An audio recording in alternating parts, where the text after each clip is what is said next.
Hi my dear wives, నేను సురేఖ, మీ emotional supporter. చాలామంది వైఫ్స్ని చూశాను, వాళ్ళకి పెయిన్ ఉన్నా కూడా నేను బాగుంటున్నాను అని చెప్పడం ఒక హ్యాబిట్ అయిపోయింది. ఎందుకు అంటే వాళ్ళకి ఎక్స్ప్రెస్ చేయాలి అంటే భయం, నా పెయిన్ ఎవరు అర్థం చేసుకుంటారు అనే ఫీలింగ్తో.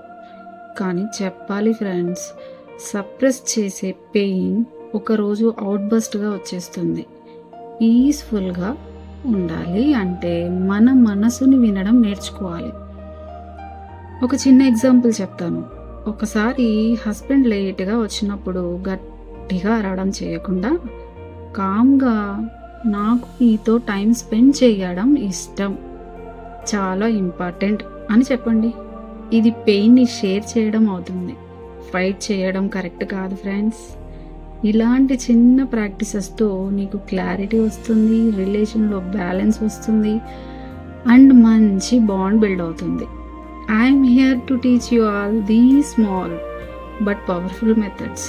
సో మీ లైఫ్లో ఎమోషనల్ స్ట్రెంగ్త్ పెంచుకోవాలి అనిపిస్తే, మీ హార్ట్కి క్లోజ్ అయ్యే గైడెన్స్ కోసం ఫాలో చేయండి అండ్ షేర్ చేయండి. మన లైఫ్లో పీస్ క్రియేట్ చేద్దాం టుగెదర్. Thank you dears.